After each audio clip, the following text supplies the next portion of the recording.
어르신, 여기는 예약 고객만 입장 가능합니다. 어머니, 왜 그렇게 입고 나오셨어요? 그냥 나가요. 백화점 명품관 입구에서 혜수의 발걸음이 멈췄습니다. 직원이 혜수를 위아래로 훑어봤습니다. 낡은 점퍼, 색이 바랜 운동화, 오래된 가방. 직원의 눈빛이 차갑게 식었습니다. 어르신, 여기는 예약 고객만 입장 가능합니다. 목소리에는 거부감이 묻어났습니다. 마치 이곳에 어울리지 않는 사람을 걸러내듯 단호했습니다. 주변 사람들의 시선이 일제히 혜수를 향했습니다. 명품 쇼핑백을 든 여자가 혜수를 스쳐 지나가며 코를 찡그렸고 누군가는 작게 혀를 찼습니다. 그 순간 옆에 서 있던 며느리 선영의 얼굴이 굳었습니다. 뺨이 붉어지더니 입술을 깨물었습니다. 선영이 혜수의 팔을 잡아 끌며 말했습니다. 어머니, 그냥 나가요. 여긴 아니에요. 목소리가 떨렸습니다. 분노인지 수치심인지 알 수 없는 감정이 섞여 있었습니다. 혜수는 아무 말 없이 고개를 끄덕였습니다. 매장 안쪽에서 흘러나오는 은은한 향수 냄새와 반짝이는 조명이 지금 이 순간만큼은 너무나 멀게 느껴졌습니다. 이 이야기가 궁금하시다면 지금 바로 구독 버튼을 눌러주세요. 여러분의 응원이 더 많은 이야기를 전하는 힘이 됩니다. 에스컬레이터를 내려오는 동안 선영은 한마디도 하지 않았습니다. 턱을 치켜 세우고 앞만 보며 걸었습니다. 혜수는 그 뒤를 따라갔습니다. 백화점 로비에 도착했을 때 선영이 멈춰 섰습니다. 휴대폰을 꺼내 화면을 내려다보다가 갑자기 혜수를 돌아봤습니다.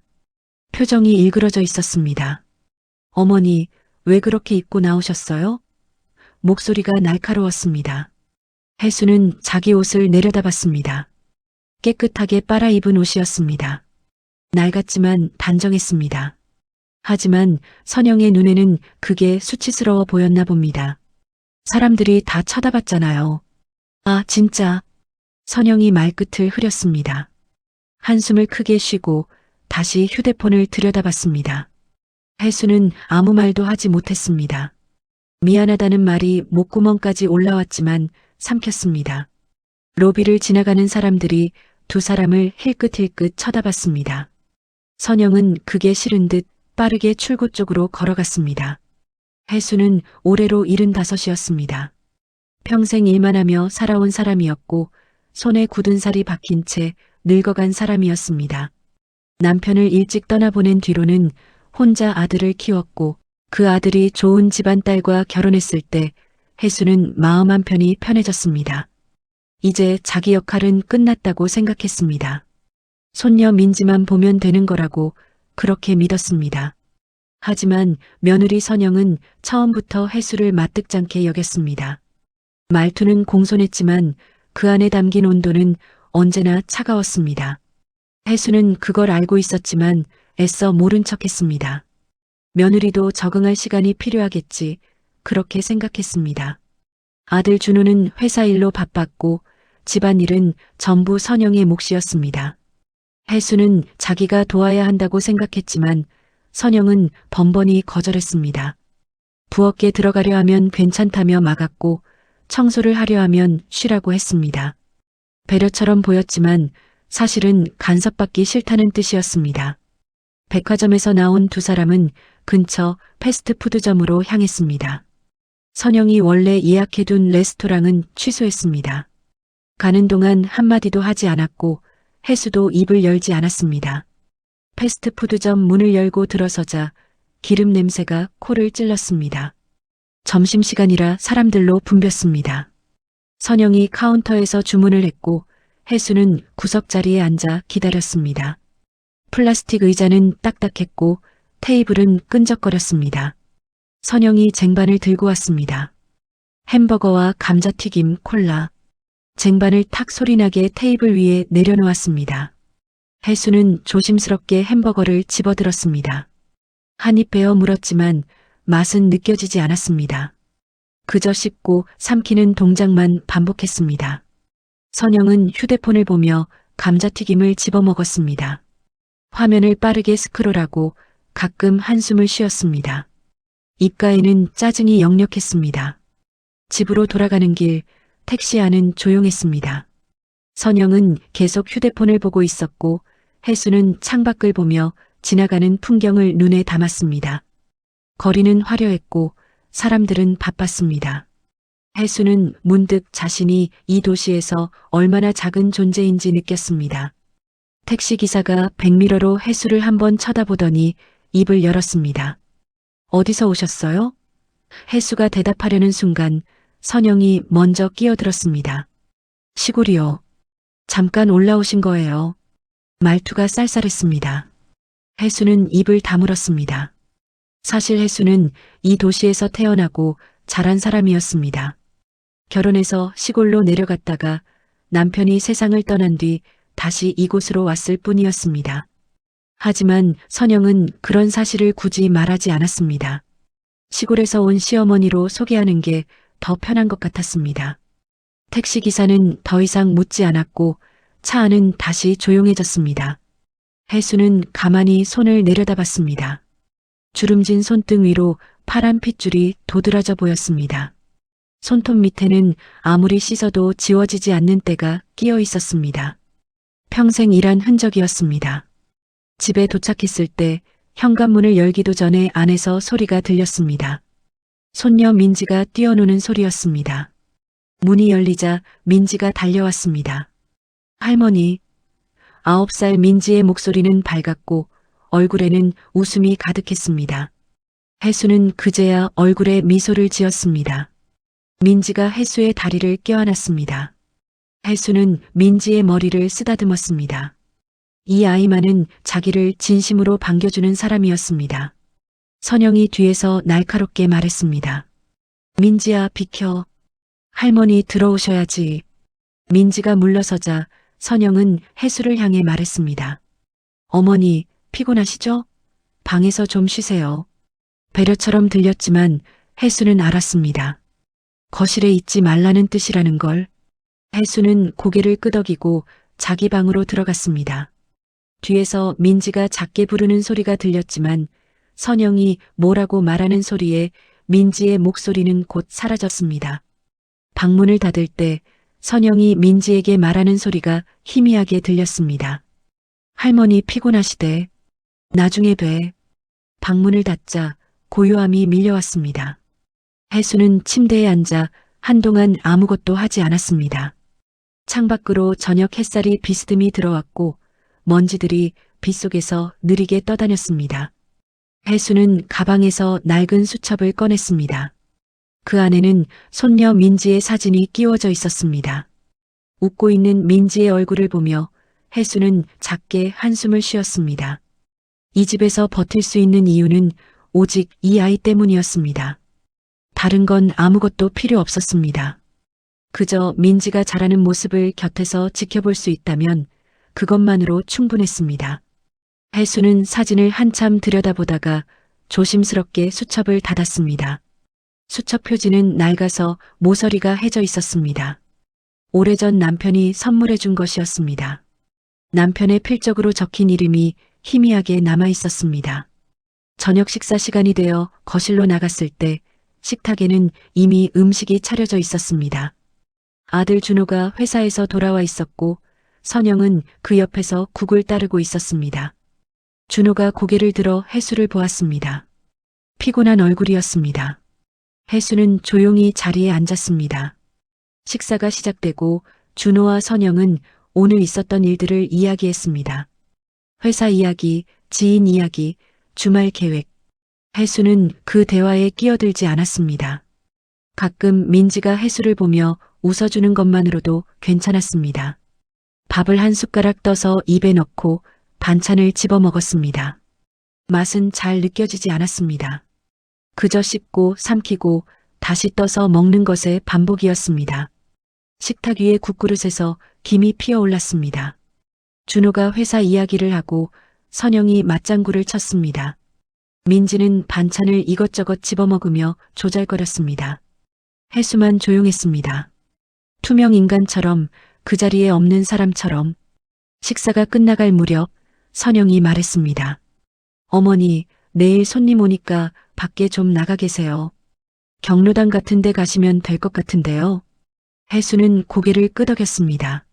묻지 않았습니다. 왜 나가야 하는지, 왜 집에 있으면 안 되는지 이미 알고 있었기 때문입니다. 준호가 선영을 잠깐 쳐다봤지만 아무 말도 하지 않았습니다. 그는 곧 시선을 돌려 밥을 먹었습니다. 민지가 혜수를 보며 물었습니다. 할머니, 어디 가세요? 혜수가 대답하기 전에 선영이 말했습니다. 할머니 친구분들 만나러 가시는 거야. 민지는 고개를 끄덕이며 더 이상 묻지 않았습니다. 혜수는 숟가락을 내려놓았습니다. 더 이상 밥이 넘어가지 않았습니다. 목구멍이 막힌 것 같았습니다. 그날 밤 혜수는 잠이 오지 않았습니다. 누워서 천장을 바라보다가 거실 쪽에서 들려오는 목소리에 귀를 기울였습니다. 선영과 준호가 이야기하는 소리였습니다. 선영의 목소리가 날카롭게 들렸습니다. 당신 어머니 때문에 오늘 얼마나 창피했는지 알아? 잠시 침묵이 흘렀습니다. 준호가 뭐라고 대답했지만 목소리가 작아서 잘 들리지 않았습니다. 선영이 다시 말했습니다. 백화점 직원이 우릴 어떻게 받겠어? 명품관 앞에서 쫓겨나다시피 했잖아. 친구들한테 얘기도 못해. 진짜 스트레스 받아 죽겠어. 혜수는 이불을 머리까지 끌어올렸습니다. 귀를 막고 싶었지만 소리는 계속 스며들었습니다. 가슴이 먹먹했습니다. 숨이 답답했습니다. 하지만 눈물은 나오지 않았습니다. 이미 너무 많이 참아왔기 때문입니다. 밤은 깊어갔고 목소리는 점점 작아졌습니다. 혜수는 눈을 감았습니다. 어둠 속에서 잠을 청했지만 쉽게 오지 않았습니다. 새벽 2시가 넘어서야 혜수는 겨우 잠에 빠져들었습니다.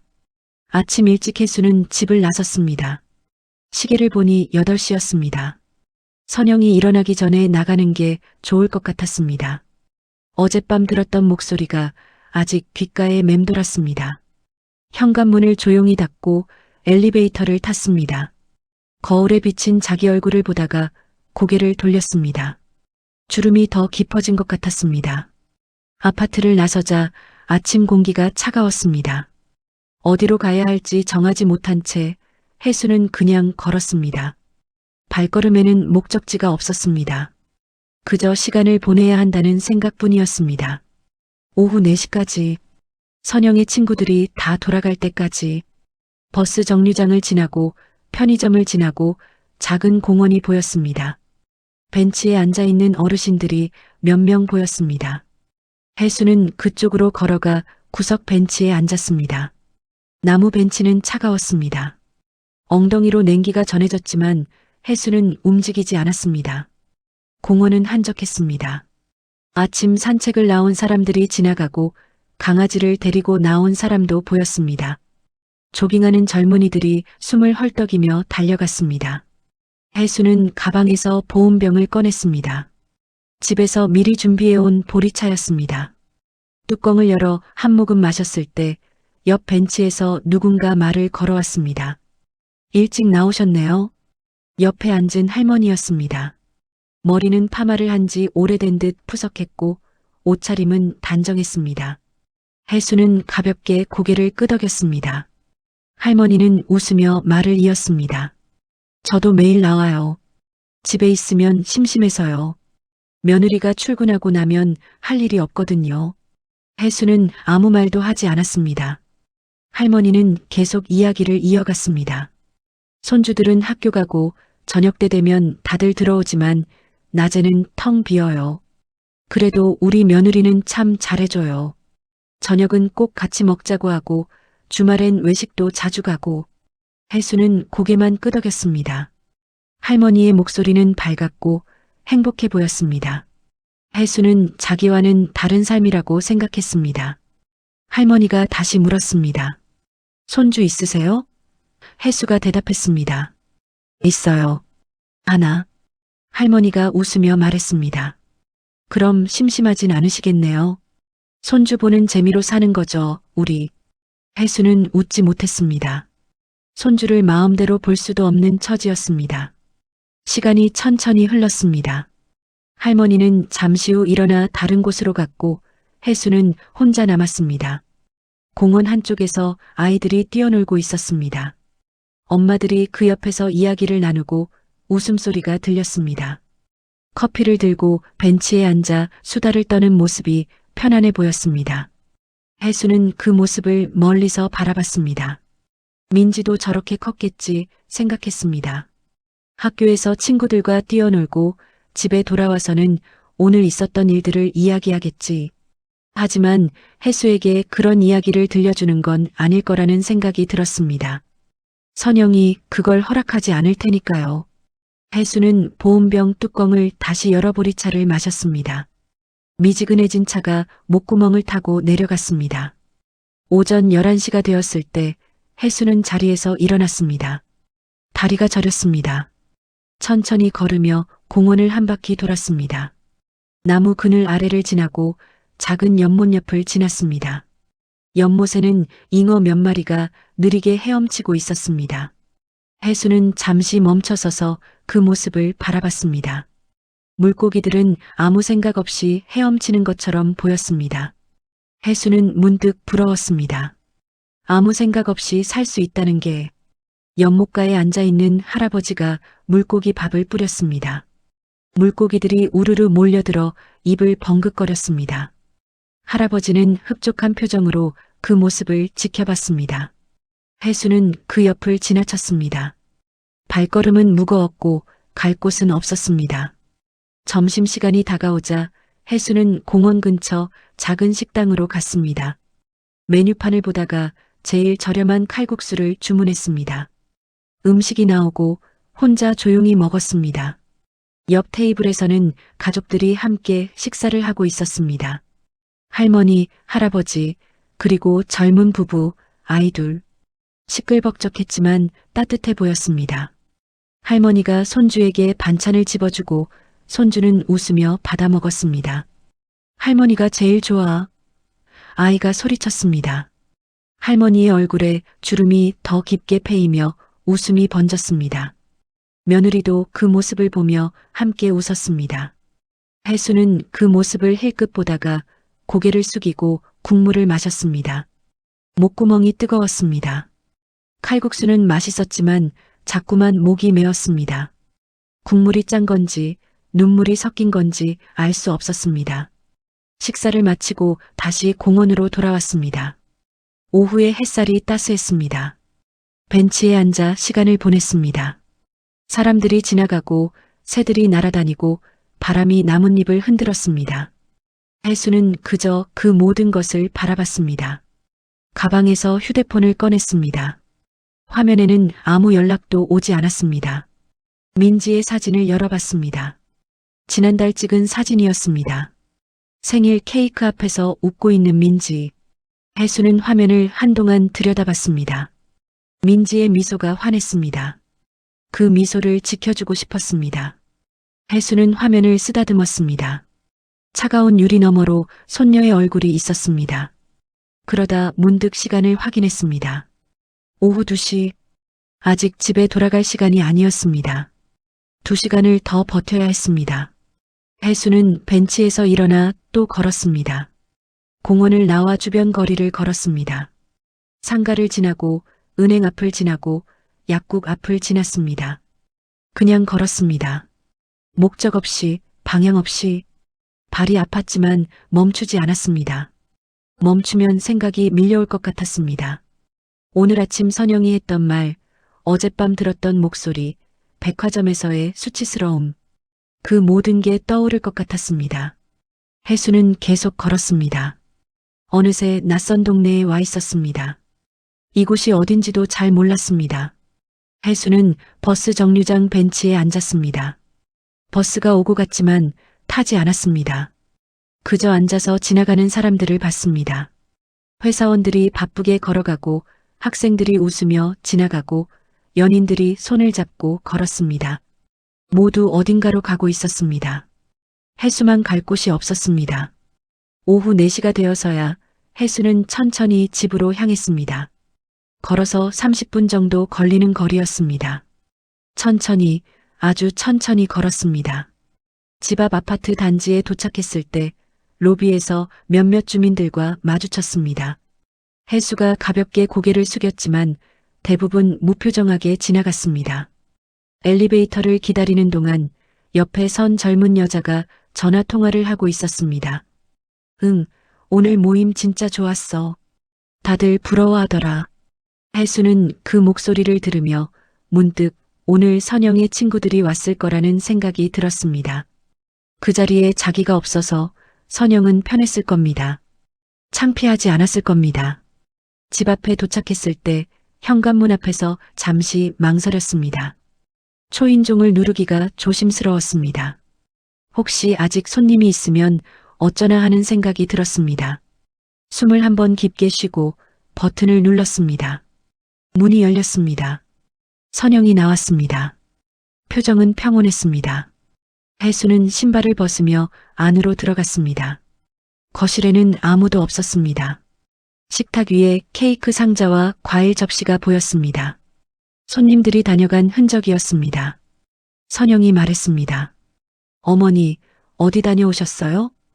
혜수가 대답했습니다. 그냥 공원 좀 다녀왔어. 선영이 고개를 끄덕이며 말했습니다. 그러셨구나. 오늘 친구들 왔다 갔어요. 다들 우리 집 예쁘다고 하더라고요. 목소리에는 만족감이 묻어났습니다. 혜수는 아무 말도 하지 않았습니다. 거실을 지나 자기 방으로 들어갔습니다. 방에 들어와 가방을 내려놓고 침대에 앉았습니다. 온몸이 무거웠습니다. 오늘 하루 종일 걸었지만 어디에도 속하지 못한 기분이었습니다. 공원에서도 식당에서도 거리에서도 이 집에서도 혜수는 창밖을 바라봤습니다. 해가 지고 있었습니다. 하늘이 주황빛으로 물들어가고 건물들의 윤곽이 검게 변해갔습니다. 저녁 식사 시간이 다가오고 있었습니다. 조금 있으면 준호가 돌아올 겁니다. 식탁에 앉아서 또 조용히 밥을 먹을 겁니다. 그리고 내일도 모레도 똑같은 하루가 반복될 겁니다. 혜수는 침대에 누웠습니다. 발이 욱신거렸습니다. 하루 종일 걸은 탓이었습니다. 천장을 바라보다가 눈을 감았습니다. 어둠 속에서 오늘 하루가 지나갔습니다. 아무 일도 일어나지 않은 하루. 하지만 가슴 한편은 점점 더 무거워졌습니다. 숨 쉬는 것조차 버거운 무게였습니다. 일주일이 그렇게 흘렀습니다. 혜수는 매일 아침 집을 나가 공원을 걷고 점심을 먹고 오후 4시쯤 집에 돌아왔습니다. 선영은 특별히 뭐라 하지 않았습니다. 오히려 만족스러워 보였습니다. 집에 없는 시어머니가 편한 것 같았습니다. 준호는 회사 일로 바빴고 민지는 학교와 학원을 오가며 바쁜 하루를 보냈습니다. 혜수는 그 사이에서 점점 더 작아지는 기분이었습니다. 아무도 자기를 필요로 하지 않는다는 느낌. 그 느낌이 매일 조금씩 커졌습니다. 아침에 일어나 거실로 나가도 선영은 인사만 건넬 뿐 더 이상 말을 걸지 않았습니다. 식사 준비를 도와주겠다고 해도 손사래를 치며 거절했습니다.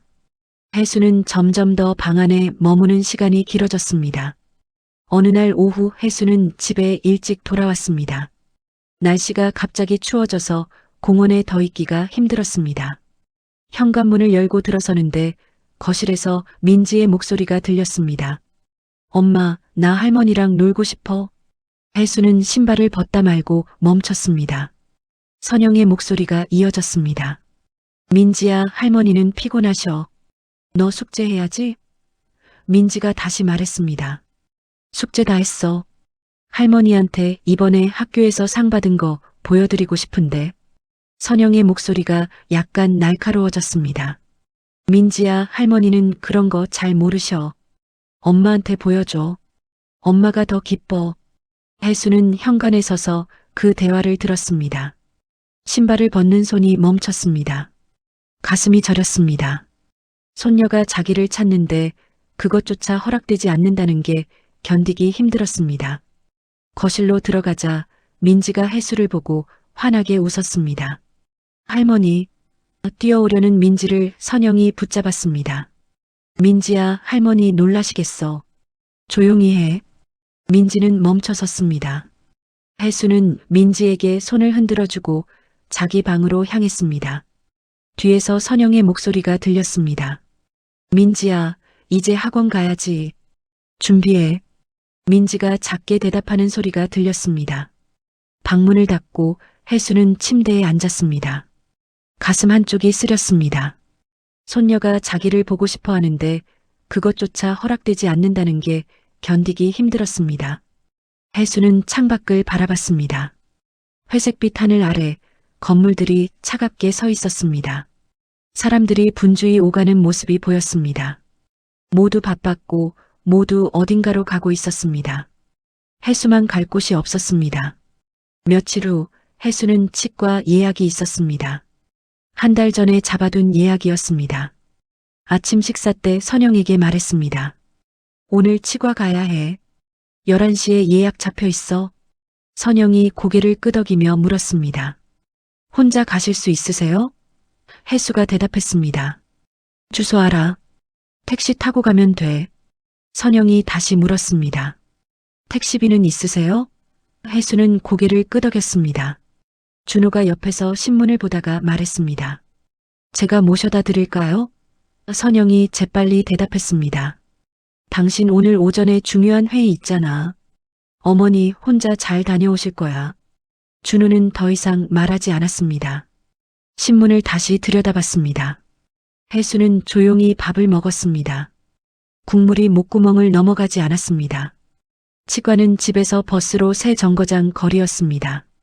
혜수는 버스를 타고 갔습니다. 버스 안은 붐볐습니다. 자리가 없어서 손잡이를 잡고 섰는데 버스가 급정거할 때마다 몸이 휘청거렸습니다. 젊은 사람들은 휴대폰만 보고 있었고 아무도 자리를 양보하지 않았습니다. 혜수는 괜찮다고 생각했습니다. 이 정도는 견딜 수 있었습니다. 버스가 커브를 돌 때 혜수의 몸이 옆 사람에게 부딪혔습니다. 죄송합니다.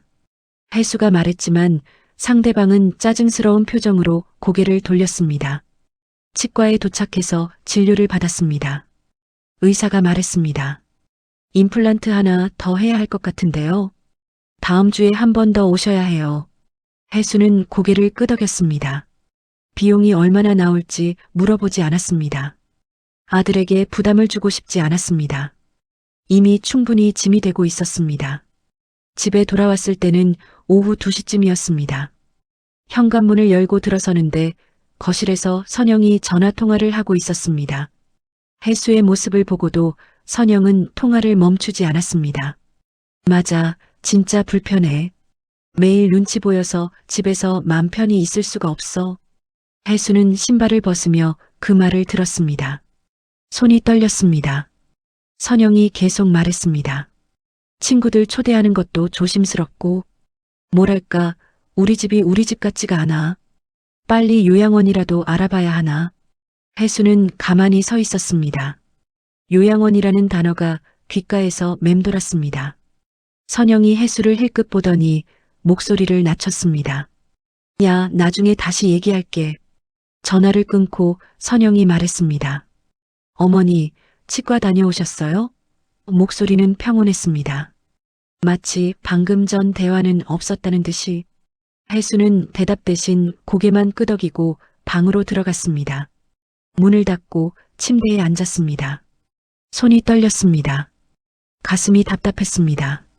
방금 들은 말들이 머릿속에서 맴돌았습니다. 불편하다는 말, 집이 집 같지 않다는 말, 요양원. 혜수는 자기가 이 집에서 짐이 되고 있다는 걸 다시 한번 확인했습니다. 알고 있었던 사실이지만 직접 듣는 건 달랐습니다. 날카로운 칼날로 가슴을 베이는 것 같았습니다. 혜수는 창밖을 바라봤습니다. 하늘은 맑았지만 마음은 어두웠습니다. 요양원. 그곳에 가면 민지를 볼 수 없을 겁니다. 손녀의 얼굴을 보지 못할 겁니다.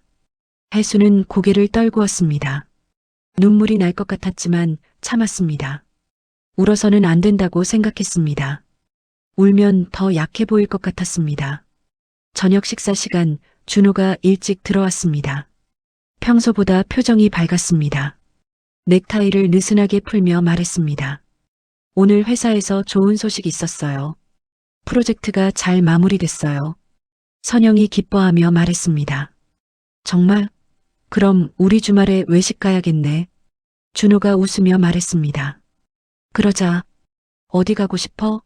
선영이 민지를 보며 말했습니다.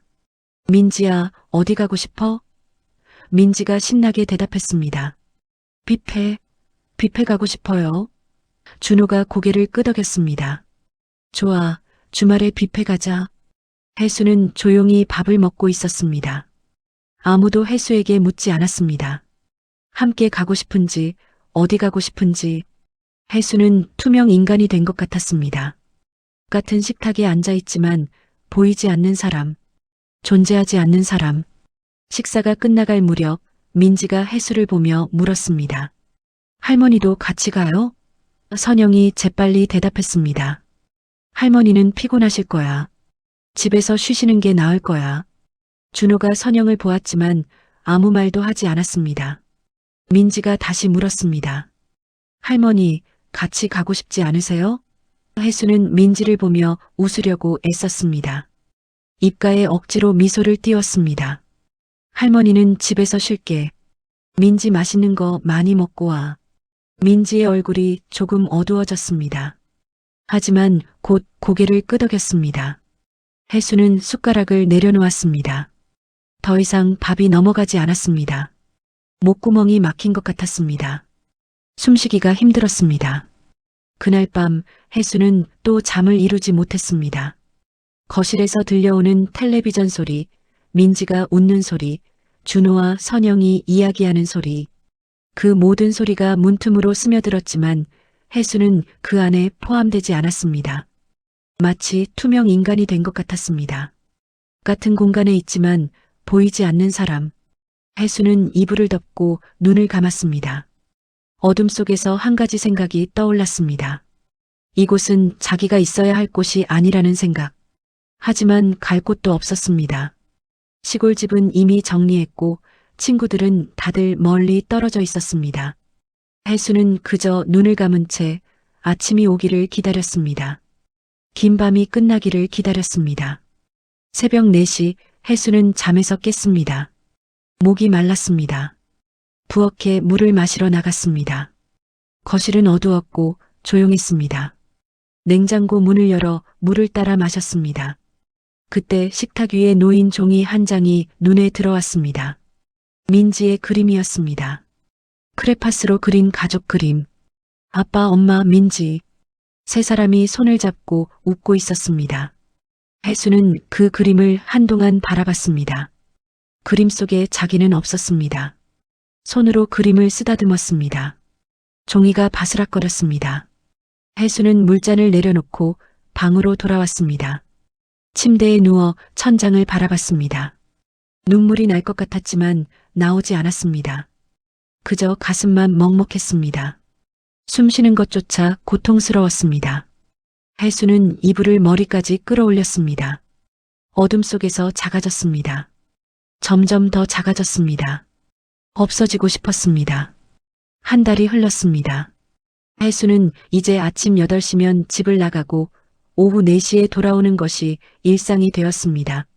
선영은 더 이상 아무 말도 하지 않았습니다. 혜수가 나가는지 들어오는지 관심도 없어 보였습니다. 준호는 여전히 바빴고 민지는 학원 스케줄이 더 늘어났습니다. 혜수는 손녀를 보는 시간이 점점 줄어들었습니다. 아침에는 민지가 아직 자고 있었고 저녁에는 학원에서 늦게 돌아왔습니다.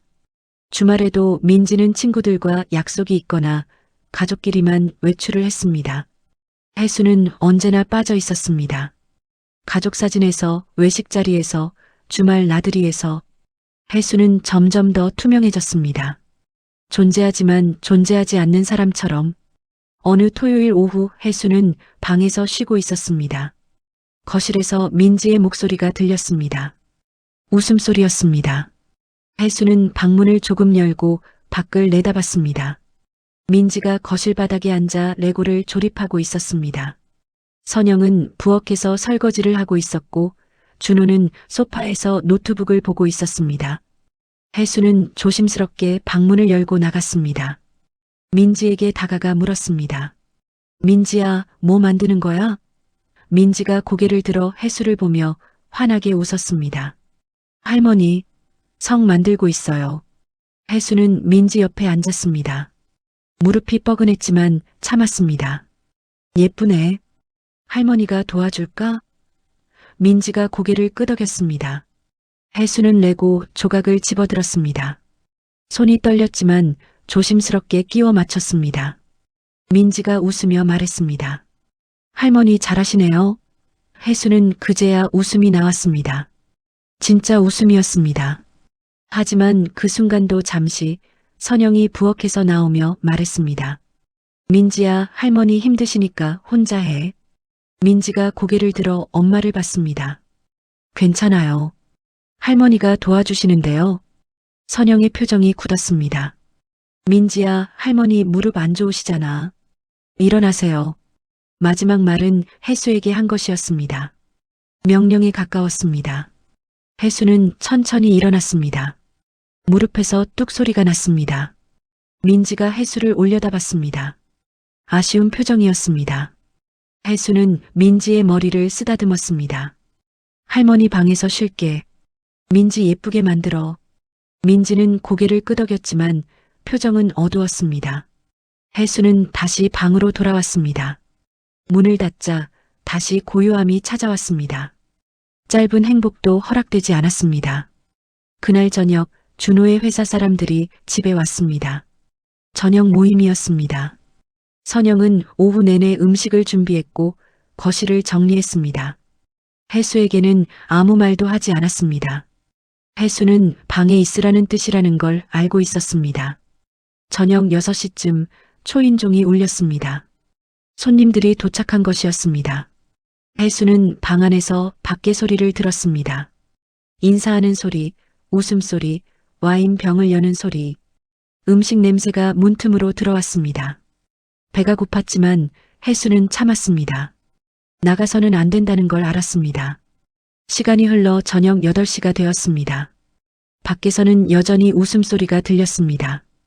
해수는 침대에 누워 천장을 바라봤습니다. 배에서 꼬르륵 소리가 났습니다. 해수는 배를 감싸쥐었습니다. 9시쯤 해수는 목이 너무 말라서 참을 수 없었습니다. 조심스럽게 방문을 열고 부엌으로 갔습니다. 최대한 소리를 내지 않으려고 애썼습니다. 거실에서는 손님들이 여전히 이야기를 나누고 있었습니다. 해수는 냉장고 문을 열어 물을 따랐습니다. 그때 거실에서 한 여자의 목소리가 들렸습니다. 선영 씨 집 정말 깔끔하네요. 혼자 다 관리하세요? 선영이 대답했습니다. 네, 뭐 할 수 있는 게 없어서요. 시어머니 계시긴 한데. 목소리가 잠시 멈췄습니다. 해수는 손에 든 물잔을 내려놓았습니다. 숨을 죽였습니다. 선영이 다시 말했습니다. 시골에서 사시다가 올라오셔서 집안일도 잘 모르시고 그냥 계시기만 하세요. 웃음 섞인 목소리였습니다. 다른 손님이 말했습니다. 그래도 손주 봐주시면 좋잖아요. 선영이 한숨 섞인 목소리로 대답했습니다. 그것도 아니에요. 오히려 신경 쓸 게 더 많아요. 해수는 부엌에 서서 그 말을 들었습니다. 다리가 떨렸습니다. 냉장고 문에 손을 짚고 버텼습니다. 선영의 목소리가 계속 이어졌습니다. 솔직히 말하면 우리 집에 얹혀 사는 것처럼 보여서 좀 그래요. 친구들 만날 때도 창피하고 준호가 뭐라고 말했지만 목소리가 작아서 잘 들리지 않았습니다. 선영이 다시 말했습니다. 아니, 당신은 모를 거야. 매일 얼굴 마주치는 게 얼마나 스트레스인지. 해수는 더 이상 듣고 싶지 않았습니다.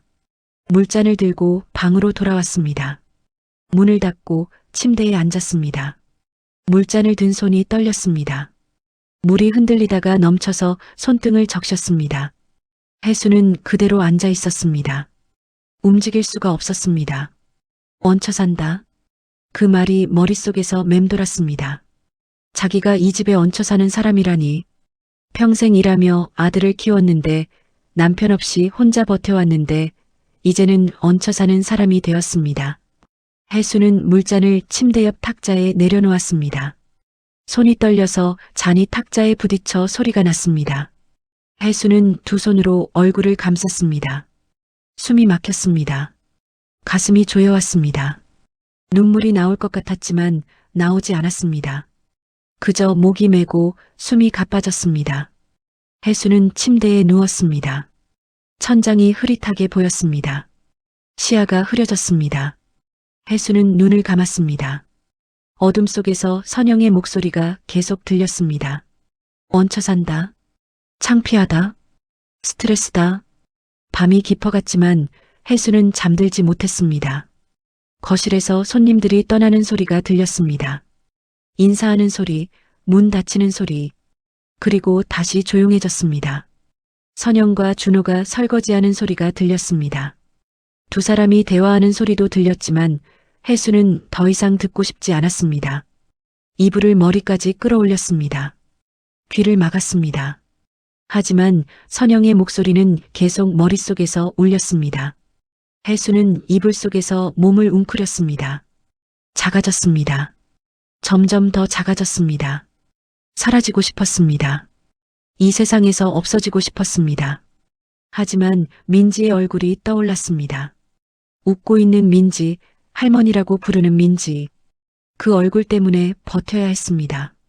새벽이 되어서야 해수는 잠에 빠졌습니다. 얕은 잠이었습니다. 꿈속에서도 선영의 목소리가 들렸습니다. 얹혀 산다는 말, 창피하다는 말. 해수는 꿈속에서 도망쳤습니다. 하지만 목소리는 계속 따라왔습니다. 해수는 식은땀을 흘리며 잠에서 깼습니다. 창밖이 밝아지고 있었습니다. 새 아침이 시작되고 있었습니다. 하지만 해수에게는 그저 견뎌야 할 또 하나의 날일 뿐이었습니다. 해수는 침대에서 일어났습니다. 거울을 봤습니다. 거울 속 자신이 낯설었습니다. 눈가에 다크서클이 짙었고 뺨은 꺼져 있었습니다. 해수는 거울에서 눈을 돌렸습니다. 보고 싶지 않았습니다. 그날도 해수는 아침 8시에 집을 나갔습니다. 선영과 마주치지 않으려고 일부러 일찍 나갔습니다. 공원으로 향했습니다. 평소처럼 벤치에 앉았습니다. 하지만 오늘은 달랐습니다. 아무것도 보이지 않았습니다.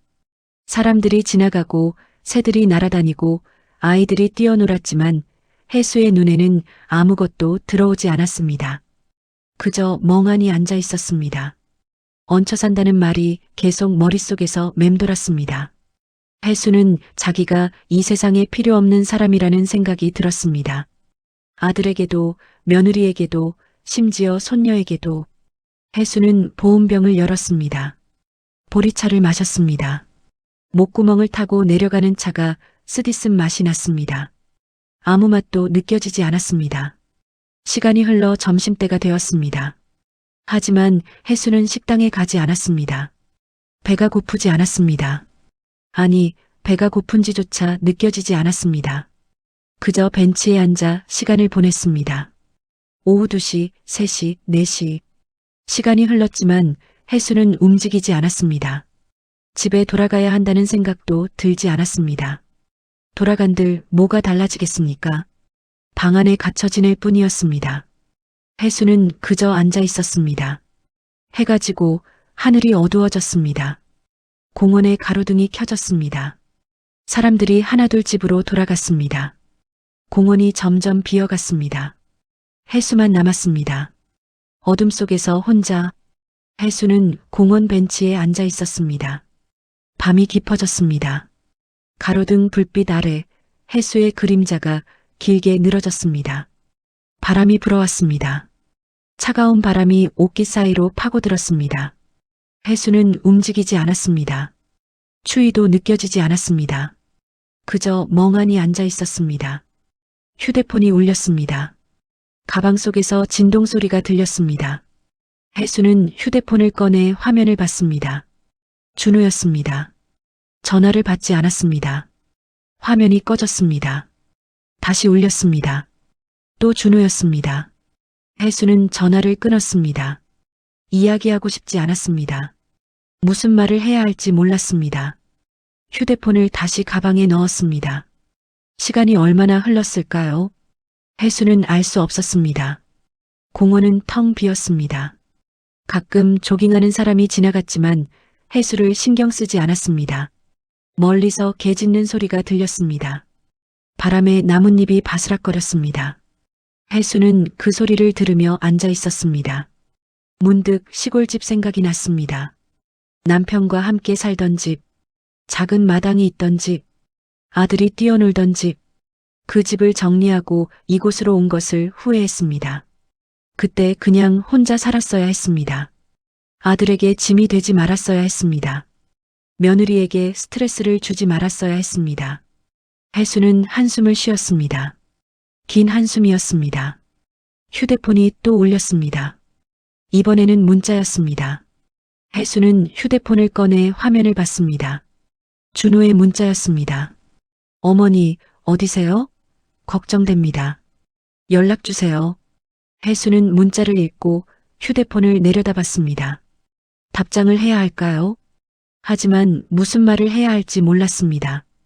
괜찮다고 말해야 할까요? 곧 돌아간다고 말해야 할까요? 해수는 휴대폰을 다시 가방에 넣었습니다. 답장하지 않았습니다. 손이 시렸습니다. 주머니에 손을 넣었습니다. 몸을 웅크렸습니다. 바람이 더 세게 불었습니다. 해수는 눈을 감았습니다. 이대로 여기 앉아 있고 싶었습니다. 집에 돌아가고 싶지 않았습니다. 그때였습니다. 누군가 다가오는 발소리가 들렸습니다. 해수는 눈을 떴습니다. 경비원이었습니다. 손전등을 들고 있었습니다. 경비원이 해수에게 다가와 물었습니다. 할머니, 괜찮으세요? 해수는 고개를 끄덕였습니다. 경비원이 다시 물었습니다. 너무 늦었는데 집에 가셔야죠. 해수는 대답했습니다. 조금만 더 있을게요. 경비원이 난감한 표정을 지었습니다. 공원이 곧 폐쇄됩니다. 집에 가세요. 가족들이 걱정하실 거예요.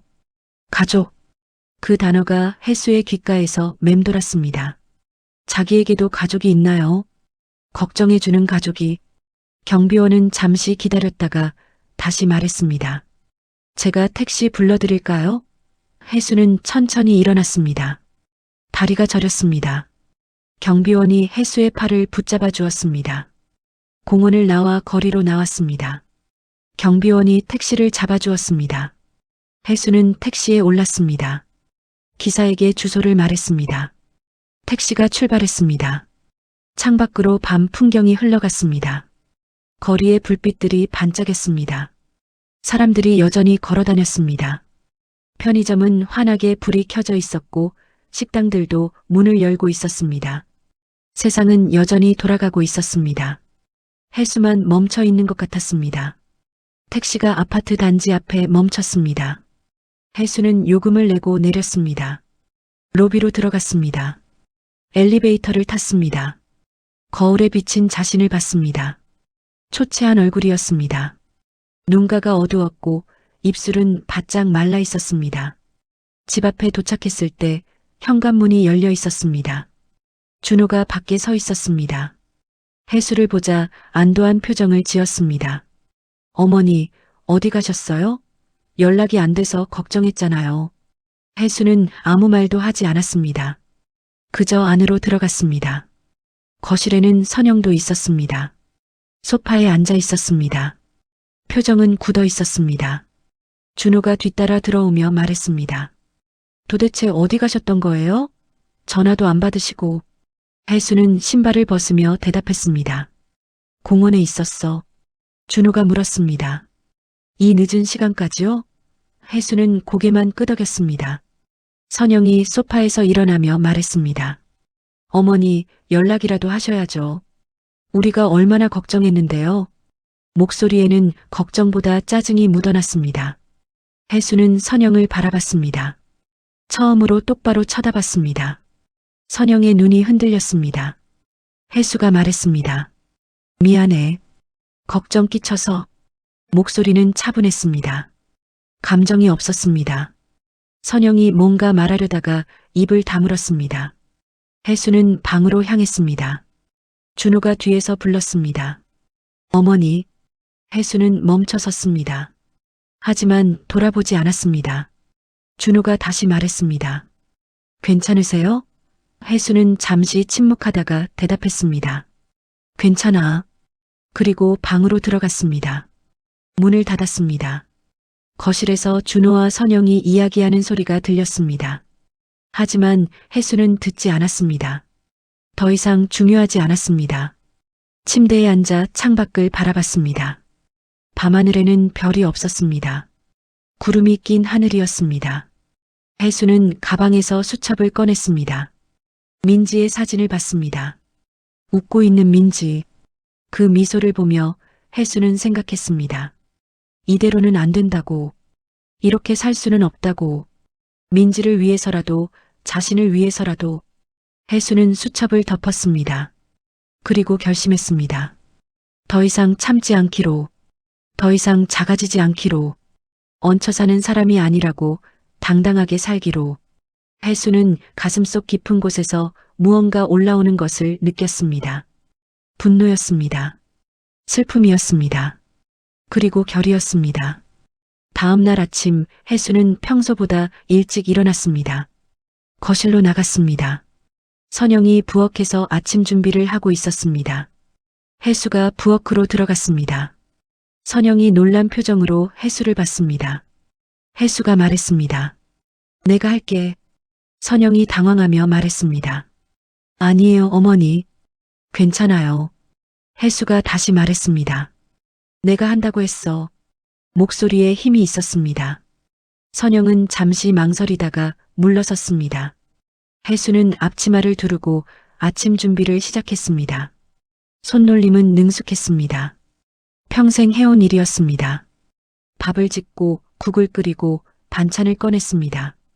선영은 거실에서 그 모습을 지켜봤습니다. 표정이 복잡했습니다. 아침 식사 시간 준호와 민지가 식탁에 앉았습니다. 혜수가 차린 밥상이었습니다.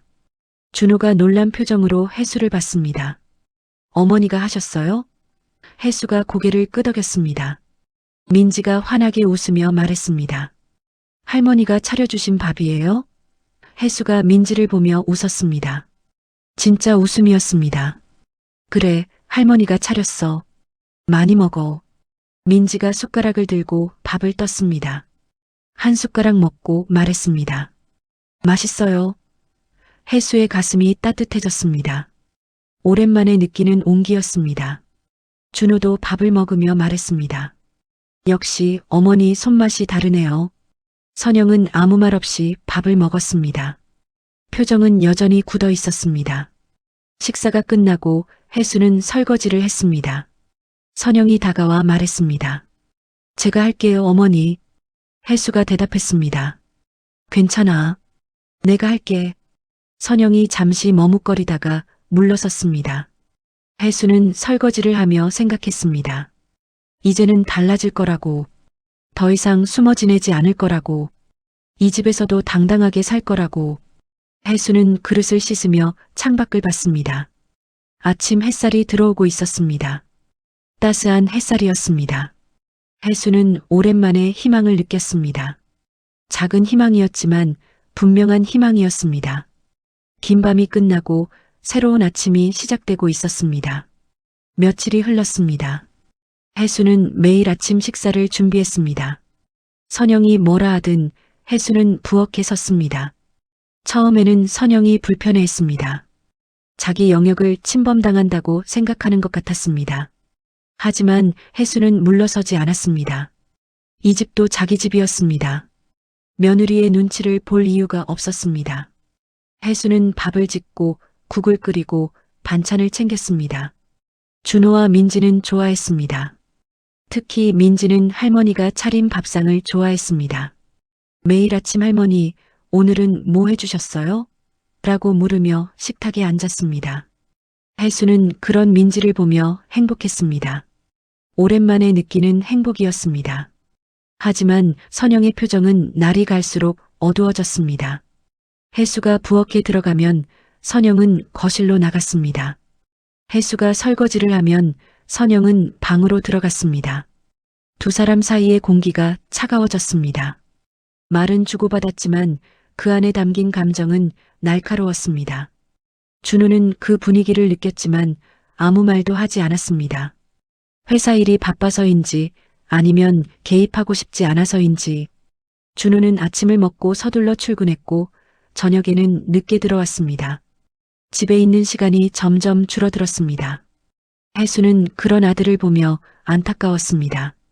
어린 시절 자기가 아들에게 그랬던 것처럼 항상 바빴고 항상 부재했던 것처럼 어느 날 오후 혜수의 휴대폰이 울렸습니다. 낯선 번호였습니다. 혜수는 잠시 망설이다가 전화를 받았습니다. 회장님, 김성호입니다. 남자의 목소리가 정중했습니다. 혜수는 숨이 멎는 것 같았습니다. 김성호. 10년도 넘게 듣지 못했던 이름이었습니다. 대한홀딩스의 전무. 혜수가 회사를 떠날 때 전문 경영인으로 영입했던 사람. 혜수가 조용히 대답했습니다.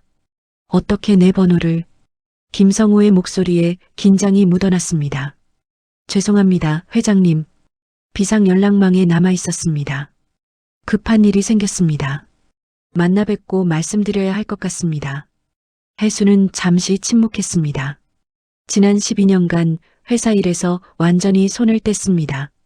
남편과 함께 시골로 내려가 평범하게 살기로 했고 남편이 세상을 떠난 후에도 그 삶을 이어왔습니다. 혜수는 방문을 닫고 조용히 물었습니다. 얼마나 급해? 김성우가 대답했습니다. 최대주주 지분 문제가 생겼습니다. 회장님이 직접 나서지 않으시면 회사가 넘어갈 수 있습니다. 혜수는 눈을 감았습니다. 머릿속에 과거가 스쳐 지나갔습니다. 남편과 함께 작은 공장을 운영하던 시절, 직원이 10명도 안 되는 작은 공장이었습니다. 두 사람은 그 공장을 키웠습니다. 밤낮 없이 일했습니다. 거래처를 찾아다니고 투자를 받고 사업을 확장했습니다. 20년이 흘러 회사는 대기업이 되었습니다. 직원이 1000명이 넘었고 매출은 수천억이 되었습니다. 하지만 그 과정에서 혜수는 어머니가 아니었습니다. 경영자였을 뿐입니다. 어린 준호는 엄마를 기다렸지만 혜수는 늘 회사에 있었습니다. 밤늦게 돌아오면 준호는 이미 잠들어 있었고 아침 일찍 나가면 아직 자고 있었습니다. 그래서 남편이 제안했습니다. 여보, 이제 그만하자. 우리 충분히 벌었어. 준호도 크고 있는데 이제 가족과 함께 살자. 혜수는 망설였습니다. 회사가 아직 불안정했습니다. 더 키워야 한다고 생각했습니다. 하지만 남편의 눈빛이 간절했습니다. 준호가 엄마를 기다리고 있어. 우리가 돈은 많이 벌었지만 아들한테 뭘 해준 게 있어? 그 말이 혜수의 가슴을 찔렀습니다. 결국 두 사람은 결정했습니다. 전문 경영인들을 영입하고 회사 경영에서 완전히 손을 떼기로, 시골에 작은 집을 마련하고 그곳에서 평범하게 살기로. 준호에게도 말했습니다. 엄마는 이제 회사 그만두고 아빠랑 시골에서 살 거야. 자주 놀러와. 준호는 좋아했습니다. 15살 아들의 얼굴에 환한 웃음이 번졌습니다. 시골 생활은 평화로웠습니다. 남편과 함께 텃밭을 가꾸고 동네 어르신들과 이야기를 나누고 준호가 방학 때 내려오면 함께 시간을 보냈습니다. 회사 일은 전문 경영인들이 잘 처리했습니다. 분기마다 보고서가 왔지만 혜수는 대충 훑어보기만 했습니다. 잘하고 있네라고 말하고는 다시 일상으로 돌아갔습니다. 그렇게 몇 년이 흘렀습니다. 준호는 대학을 졸업하고 취직했습니다. 회사는 계속 성장했지만 혜수는 더 이상 그곳의 사람이 아니었습니다. 그저 과거에 회사를 운영했던 사람, 은퇴한 사람, 그리고 10년 전 남편이 세상을 떠났습니다. 갑작스러운 심장마비였습니다. 혜수는 혼자 남았습니다. 시골집에서 텅 빈 공간에서. 혜수는 그 후로도 시골에 머물렀습니다. 준호가 결혼하고 민지가 태어났습니다.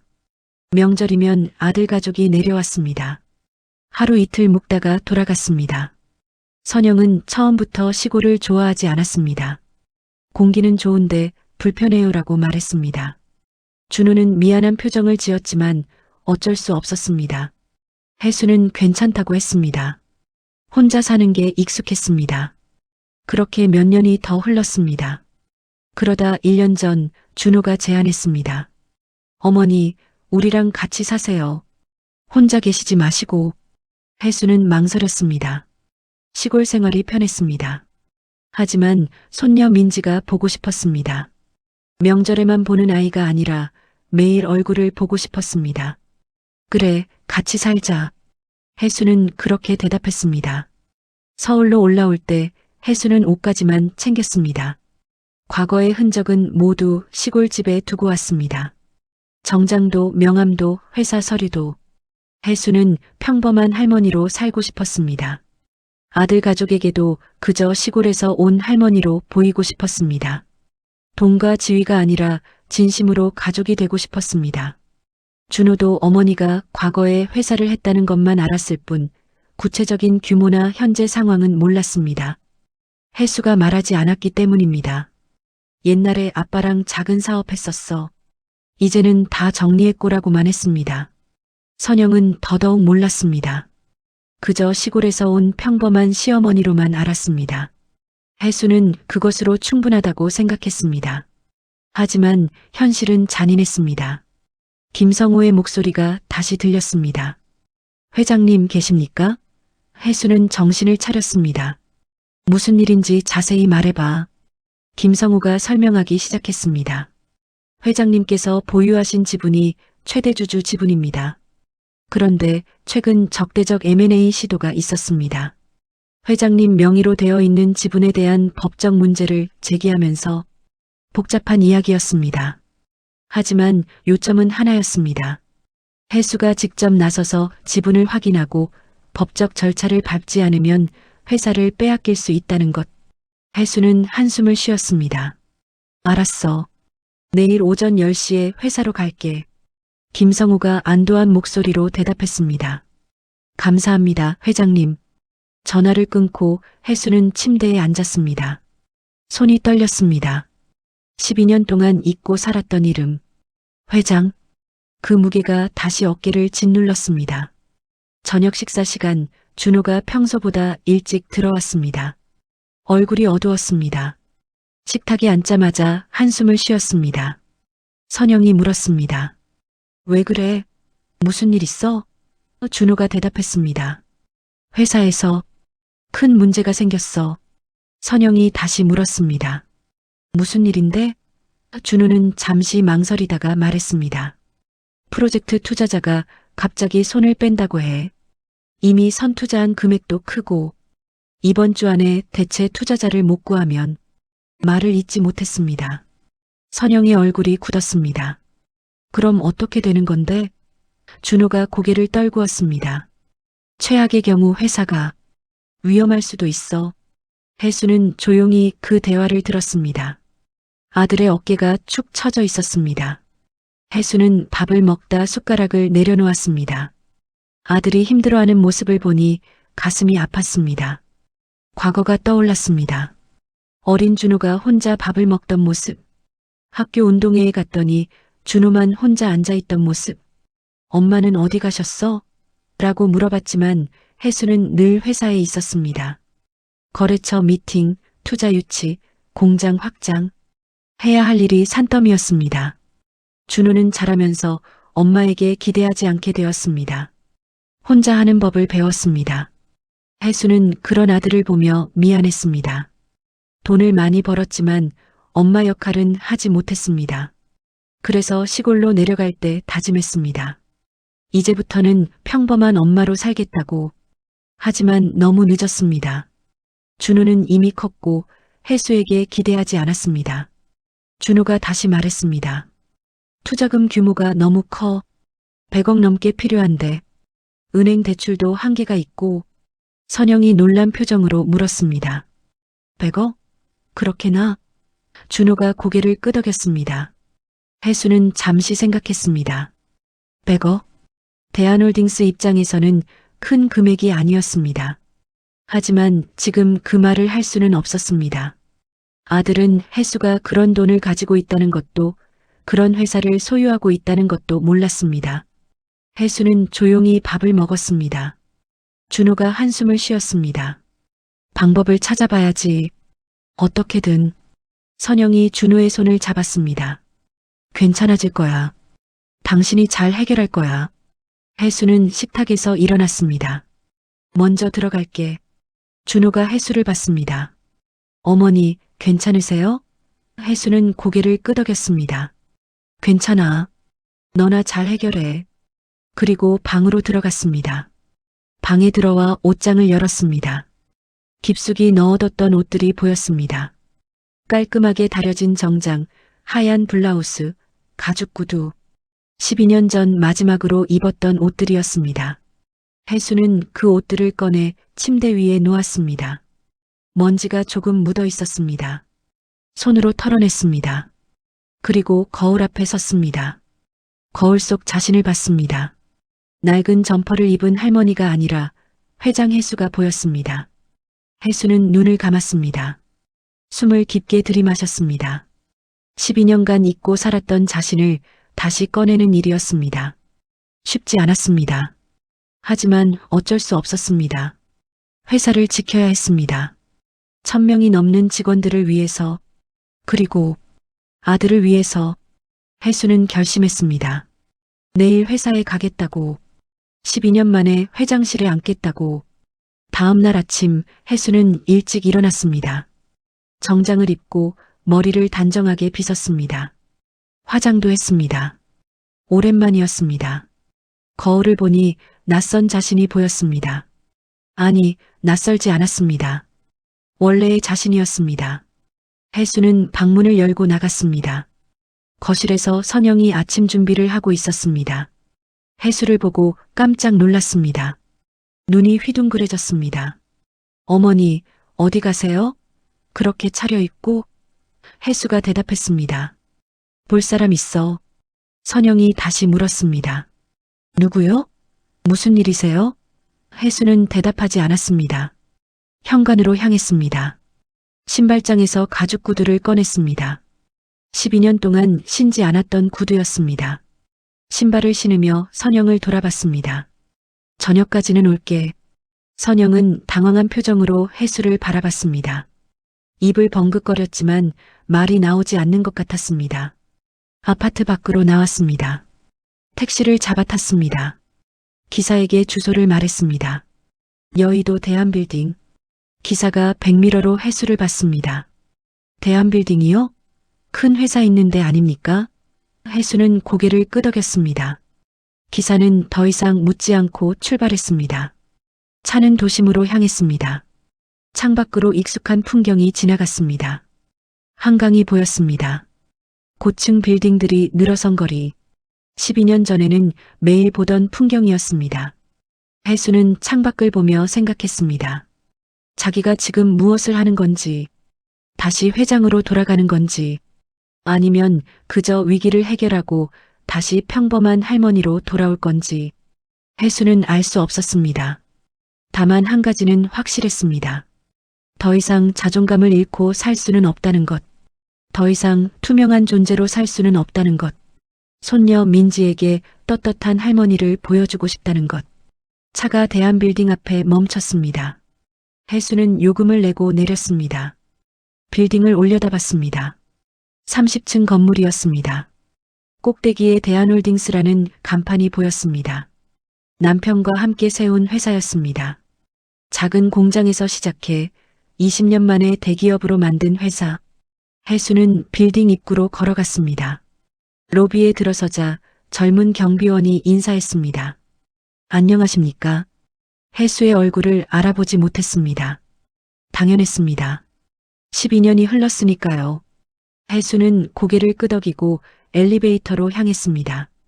엘리베이터 버튼을 눌렀습니다. 최상층, 회장실이 있는 층이었습니다. 엘리베이터 문이 열렸습니다. 혜수는 안으로 들어갔습니다.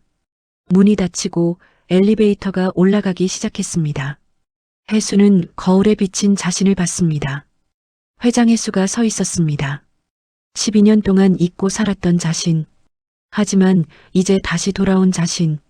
엘리베이터가 최상층에 도착했습니다. 문이 열렸습니다. 혜수는 한 걸음 내디뎠습니다. 새로운 시작을 향해. 엘리베이터 문이 열리자 김성우가 서 있었습니다. 머리가 많이 희끗해진 모습이었습니다. 12년 전보다 나이가 들었지만 눈빛만은 여전히 날카로웠습니다. 해수를 보자 깊게 고개를 숙였습니다. 회장님, 오랜만입니다. 목소리가 떨렸습니다. 감격한 것 같았습니다. 해수는 고개를 끄덕였습니다. 오래됐지. 얼굴에 주름 좀 늘었네. 김성우가 쓴웃음을 지었습니다. 회장님은 그대로이십니다. 거짓말이었습니다. 해수도 늙었습니다. 하지만 그 말이 고마웠습니다. 김성우가 앞장서며 말했습니다. 회장실로 안내해 드리겠습니다. 복도를 걸었습니다. 직원들이 지나가다가 해수를 봤습니다. 누군지 몰라서 그냥 지나갔습니다. 해수는 괜찮았습니다. 12년이면 충분히 잊힐 시간이었습니다. 회장실 문이 열렸습니다. 넓은 사무실이었습니다. 커다란 책상과 가죽 소파, 창밖으로 한강과 도시 전경이 펼쳐졌습니다. 해수는 잠시 그 풍경을 바라봤습니다. 12년 전 매일 보던 풍경이었습니다. 아무것도 변하지 않은 것 같았습니다. 하지만 모든 것이 변했습니다.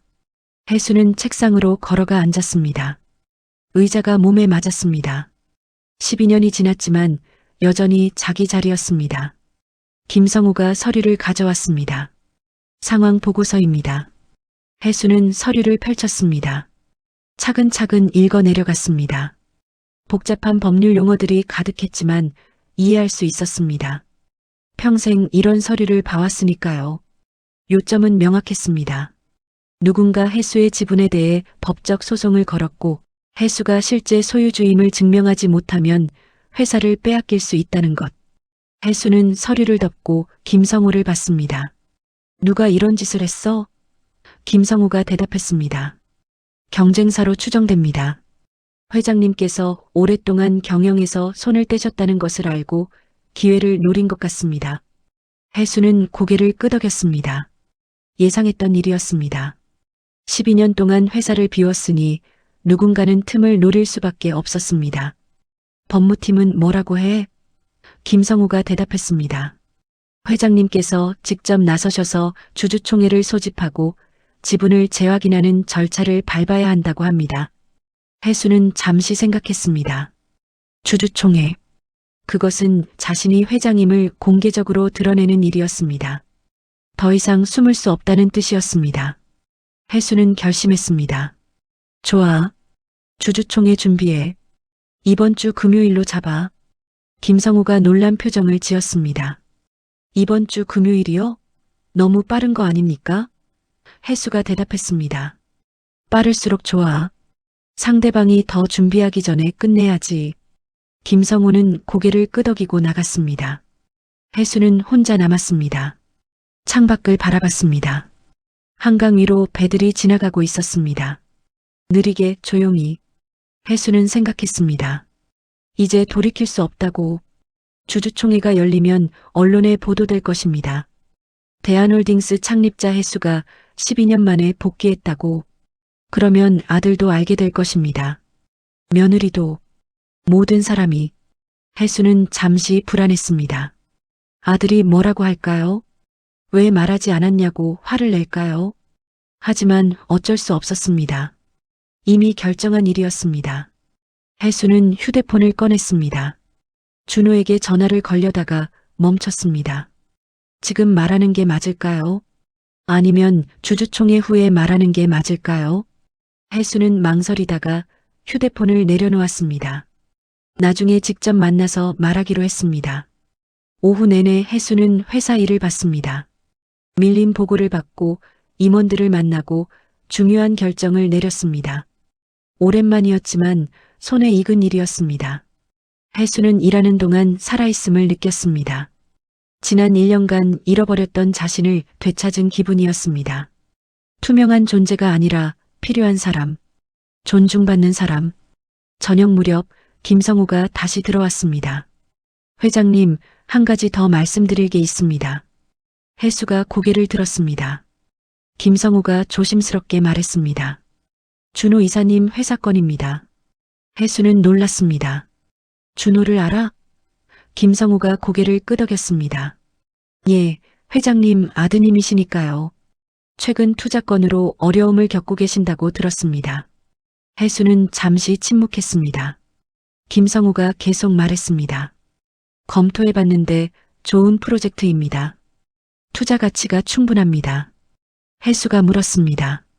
얼마나 필요해? 김성우가 대답했습니다. 100억 정도입니다. 혜수는 고개를 끄덕였습니다. 투자해. 하지만 조건이 있어. 김성우가 귀를 기울였습니다. 혜수가 말했습니다.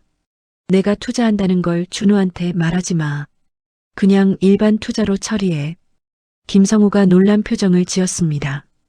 회장님 하지만 혜수가 손을 들어 말을 막았습니다. 아들이라서 돕는 게 아니야. 정말 좋은 프로젝트니까 투자하는 거야. 그걸 준호도 알아야 해. 엄마가 도와줘서가 아니라 자기 실력으로 해냈다고 생각해야 해. 김성우는 잠시 망설이다가 고개를 숙였습니다. 알겠습니다. 혜수는 창밖을 바라봤습니다. 해가 지고 있었습니다. 집에 돌아갈 시간이었습니다. 집으로 가는 택시 안에서 혜수는 휴대폰을 봤습니다. 선영에게서 문자가 와 있었습니다.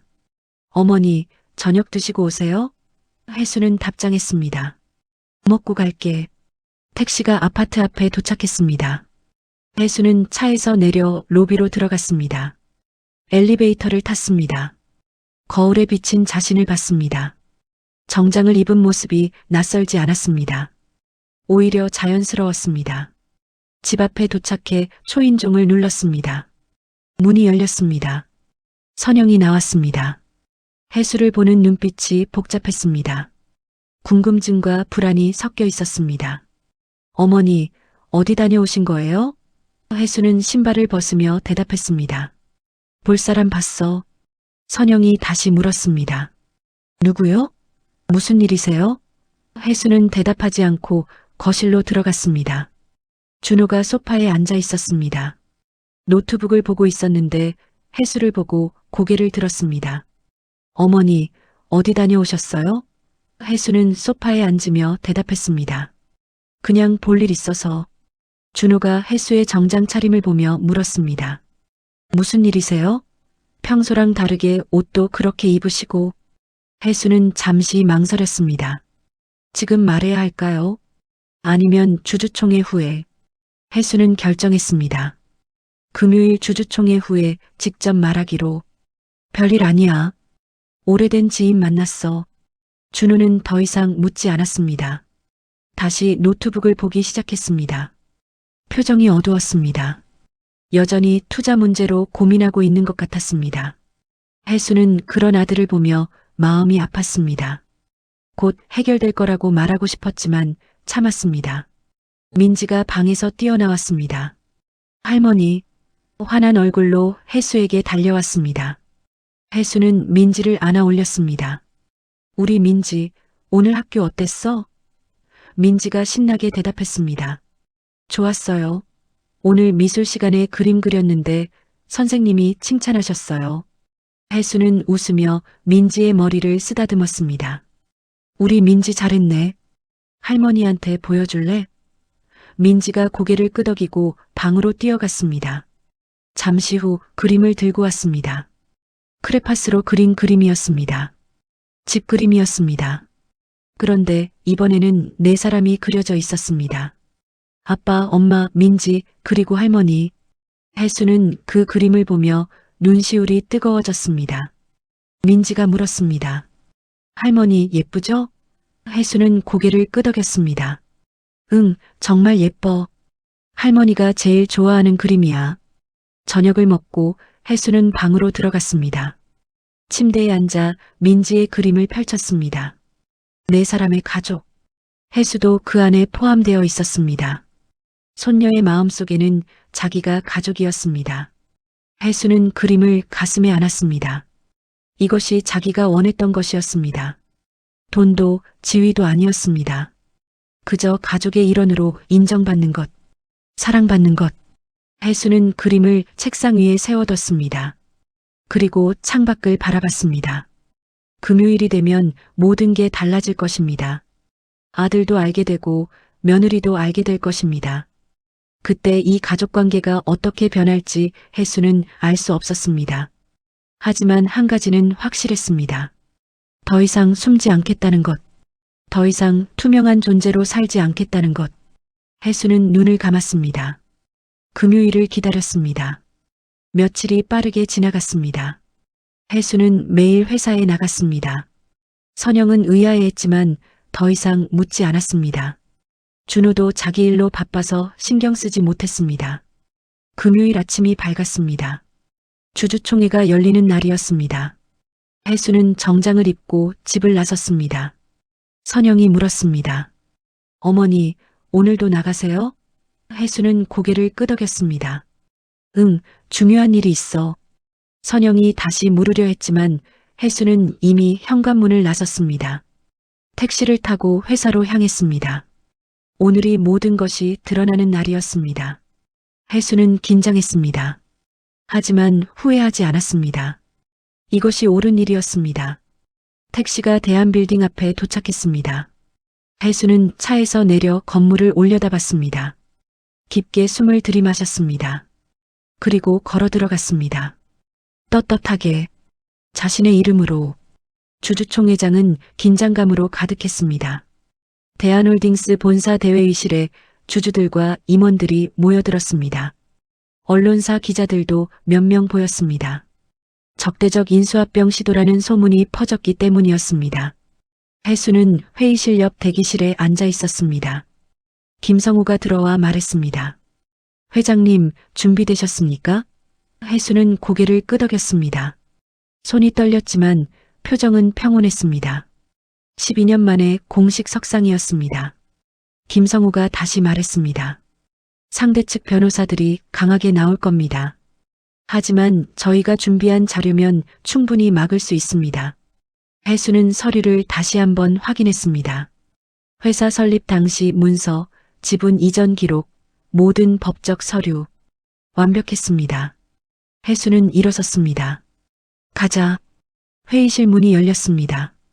혜수가 들어서자 회의실이 조용해졌습니다. 모든 시선이 혜수에게 쏠렸습니다. 나이든 여성이 정장을 입고 당당하게 걸어 들어오는 모습. 주주들은 수군거렸습니다. 저분이 누구지? 창립자라던데. 10년 넘게 안 보이셨다면서? 혜수는 신경 쓰지 않았습니다. 단상으로 걸어가 마이크 앞에 섰습니다. 회의실을 둘러봤습니다. 약 100명 정도의 사람들이 앉아 있었습니다. 혜수는 입을 열었습니다. 안녕하십니까? 대한홀딩스 창립자이자 최대 주주 혜수입니다. 목소리는 명확했습니다. 떨림이 없었습니다. 회의실이 웅성거렸습니다. 혜수가 계속 말했습니다. 오랜만에 여러분 앞에 서게 되었습니다. 오늘 이 자리는 최근 제기된 지분 관련 법적 문제를 해결하기 위해 마련되었습니다. 상대 측 변호사가 일어났습니다. 중년 남성이었습니다. 날카로운 눈빛이었습니다. 혜수 씨, 당신이 정말 최대 주주라는 증거를 제시해 주십시오. 12년 동안 경영에서 완전히 손을 뗐고 주주총회에도 참석하지 않았습니다. 이는 사실상 경영권을 포기한 것으로 볼 수 있습니다. 혜수는 침착하게 대답했습니다. 경영에 참여하지 않은 것과 지분을 포기한 것은 다릅니다. 저는 회사 설립 당시부터 최대 주주였고 지분을 양도하거나 포기한 적이 없습니다. 김성우가 서류를 꺼냈습니다. 증거 자료입니다. 스크린에 서류들이 떴습니다. 회사 등기부등본, 지분 변동 내역, 모든 법적 문서. 명확했습니다. 혜수가 여전히 최대 주주라는 것을. 변호사의 얼굴이 굳었습니다. 변호사가 다시 공격했습니다. 하지만 실질적 경영자가 아닌 사람이 최대 주주로 남아있는 것은 회사 발전에 도움이 되지 않습니다. 혜수가 대답했습니다. 그래서 전문 경영인들에게 경영을 맡긴 겁니다. 그리고 회사는 잘 성장했습니다. 지난 12년간 매출은 3배 증가했고 직원 수는 2배 늘었습니다. 제가 없어도 회사는 잘 돌아갔습니다. 주주들이 고개를 끄덕였습니다. 사실이었습니다. 대한홀딩스는 계속 성장했습니다. 혜수가 다시 말했습니다. 저는 회사를 버린 적이 없습니다. 다만 뒤에서 지켜봤을 뿐입니다. 하지만 회사가 위기에 처했을 때 저는 다시 돌아왔습니다. 이것이 창립자의 책임입니다. 회의실에 박수 소리가 터졌습니다. 몇몇 주주들이 일어나 박수를 쳤습니다. 해수는 그 박수를 받으며 가슴 한쪽이 따뜻해지는 것을 느꼈습니다. 투표가 진행되었습니다. 해수의 최대 주주 지위를 인정하는가에 대한 투표. 결과는 압도적이었습니다. 찬성 95%. 해수는 여전히 대한홀딩스의 주인이었습니다. 상대 측 변호사는 아무 말 없이 서류를 챙겨 자리를 떴습니다. 주주총회가 끝났습니다. 주주들이 해수에게 다가와 인사했습니다. 회장님, 돌아오셔서 감사합니다. 회사를 지켜주셔서 고맙습니다. 회장님 같은 분이 계셔야 우리도 안심입니다. 해수는 한 사람 한 사람과 악수했습니다. 오랜만에 느끼는 감각이었습니다. 필요한 사람이 되는 것, 존중받는 것. 기자들이 몰려들었습니다.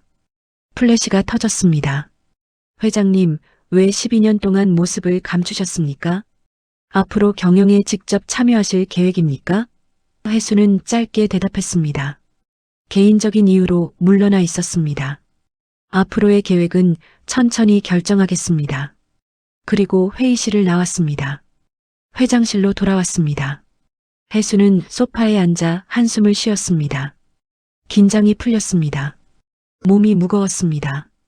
김성우가 들어와 말했습니다. 수고하셨습니다, 회장님. 완벽했습니다. 해수는 고개를 끄덕였습니다. 고맙네. 김 전무가 잘 준비해줘서 가능했어. 김성우가 웃었습니다. 아닙니다. 회장님의 카리스마가 여전하십니다. 12년이 지났어도 변하지 않으셨습니다. 해수는 창밖을 바라봤습니다. 오후 햇살이 들어오고 있었습니다. 이제 돌아가야 할 시간이었습니다.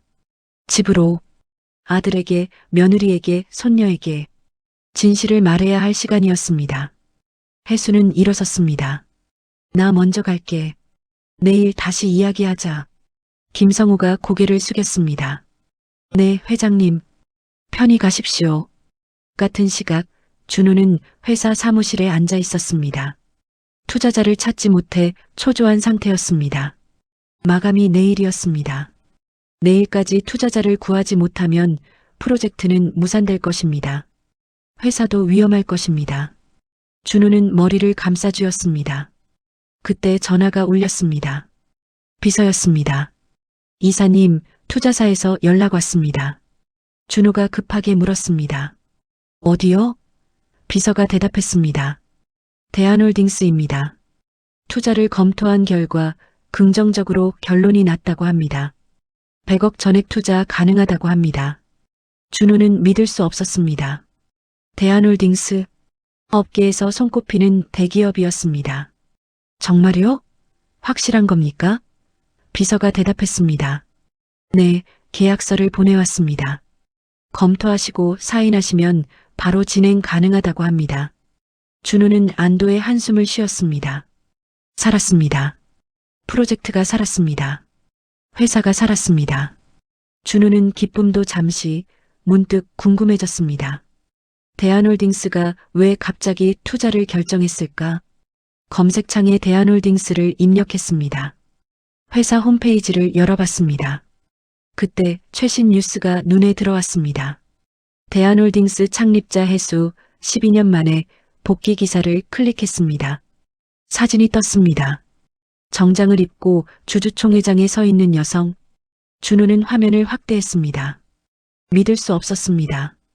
그 여성은 자기 어머니였습니다. 손이 떨렸습니다. 기사를 읽기 시작했습니다. 대한홀딩스 창립자 해수 회장이 오늘 주주총회에 참석해 12년 만에 공식 석상의 모습을 드러냈다. 해수 회장은 남편과 함께 작은 공장에서 시작해 대한홀딩스를 대기업으로 키운 입지전적 인물이다. 12년 전 경영 일선에서 물러났으나 최근 적대적 M&A 시도에 대응하기 위해 복귀했다. 준우는 멍하니 화면을 바라봤습니다. 어머니가 대한홀딩스 창립자라니. 준우는 더 많은 기사를 검색했습니다. 어머니의 과거가 나왔습니다. 젊은 시절 사진도 있었습니다. 남편과 함께 공장에서 일하는 모습, 시상식에서 상을 받는 모습, 기업인 인터뷰 기사, 경제 잡지 표지 모델, 모든 것이 낯설었습니다. 준호가 알던 어머니는 조용하고 평범한 사람이었습니다. 시골에서 농사 짓고 조용히 살던 사람. 하지만 진짜 어머니는 대기업을 세운 사람이었습니다. 준호는 어릴 적을 떠올렸습니다. 엄마가 항상 집에 없었던 이유, 항상 바빴던 이유, 밤늦게 돌아오던 모습, 새벽 일찍 나가던 모습, 이제야 이해가 되었습니다. 엄마는 회사를 키우고 있었습니다. 아빠와 함께. 준호는 복잡한 감정이 밀려왔습니다. 그리고 문득 깨달았습니다. 대한홀딩스가 자기 회사에 투자한다는 것, 그것도 어머니의 결정일 가능성이 높다는 것을. 준호는 전화기를 집어들었습니다. 어머니에게 전화를 걸었습니다. 신호가 갔지만 받지 않았습니다. 같은 시각 집에서 선영은 거실 소파에 앉아 텔레비전을 보고 있었습니다. 저녁 뉴스 시간이었습니다. 민지는 방에서 숙제를 하고 있었습니다. 앵커가 말했습니다. 대기업 소식입니다. 대한홀딩스 창립자 해수 회장이 12년 만에 경영 일선에 복귀했습니다. 화면에 주주총회 장면이 나왔습니다. 해수가 단상에 서서 말하는 모습, 당당한 목소리, 카리스마 넘치는 모습. 선영은 리모컨을 떨어뜨렸습니다. 바닥에 떨어진 리모컨이 딸그락 소리를 냈습니다. 시어머니였습니다. 자기 시어머니가 텔레비전에 나오고 있었습니다. 대한홀딩스 회장이라고. 선영은 믿을 수 없었습니다. 뉴스는 계속 이어졌습니다. 해수 회장은 남편과 함께 작은 공장을 대기업으로 키운 입지전적 인물로 업계에서는 전설로 통하는 인물입니다. 보유 자산만 수천억 원대로 추정됩니다. 선영의 얼굴이 하얗게 질렸습니다. 수천억? 그 돈을 가진 사람이 자기 시어머니였습니다. 선영은 급히 휴대폰을 꺼내 검색했습니다. 대한홀딩스 해수. 수많은 기사가 쏟아졌습니다. 과거 인터뷰 기사도 있었습니다. 젊은 시절 해수의 사진. 당당하고 카리스마 넘치는 모습. 선영이 알던 시어머니와는 완전히 다른 사람이었습니다. 선영은 손이 떨렸습니다. 지난 1년간 자기가 했던 말들이 떠올랐습니다. 시골분이 이런 데 오면 민폐예요. 얹혀 사는 것처럼 보여요. 창피해 죽겠어요. 우리 집에 얹혀 사는 것처럼 보여서 좀 그래요. 얼굴이 화끈거렸습니다. 수치심이 밀려왔습니다. 자기가 무시했던 사람이 수천억 자산가였습니다. 대기업 창립자였습니다. 선영은 소파에 주저앉았습니다. 어떻게 해야 할지 몰랐습니다. 시어머니가 집에 돌아오면 뭐라고 말해야 할지, 어떤 얼굴로 마주해야 할지. 같은 시각 백화점 명품관에서 직원들이 휴게실에 모여 있었습니다. 한 직원이 휴대폰을 보다가 소리쳤습니다. 야, 이것 봐. 대한홀딩스 회장 복귀했대. 다른 직원들이 모였습니다. 화면을 봤습니다. 해수의 사진이 있었습니다. 한 직원이 말했습니다. 이분. 저번에 우리 매장 오셨던 분 아니야? 다들 자세히 봤습니다. 맞았습니다. 한 달 전 예약 없이 왔다가 입구에서 쫓겨난 그 할머니. 직원들의 얼굴이 하얗게 질렸습니다. 미쳤다. 우리가 회장님한테 말을 잇지 못했습니다. 그날 함께 왔던 여자가 누군지 검색해봤습니다. 준호의 아내 선영이었습니다. 며느리였던 것입니다. 직원들은 서로를 바라봤습니다. 모두 창백한 얼굴이었습니다. 한 직원이 떨리는 목소리로 말했습니다. 우리, 이거 어떡해? 아무도 대답하지 못했습니다. 해수는 택시를 타고 집으로 향했습니다. 창밖으로 저녁 풍경이 흘러갔습니다. 불빛들이 하나둘 켜지고 있었습니다. 거리에는 사람들이 분주히 오가고 있었습니다. 퇴근하는 사람들, 저녁 약속을 향해 가는 사람들. 해수는 그 풍경을 보며 긴장했습니다. 곧 집에 도착하면 모든 것을 설명해야 했습니다. 아들에게, 며느리에게. 왜 말하지 않았는지, 왜 숨기고 살았는지, 혜수는 준비된 말이 없었습니다. 그저 진심을 말할 뿐이었습니다.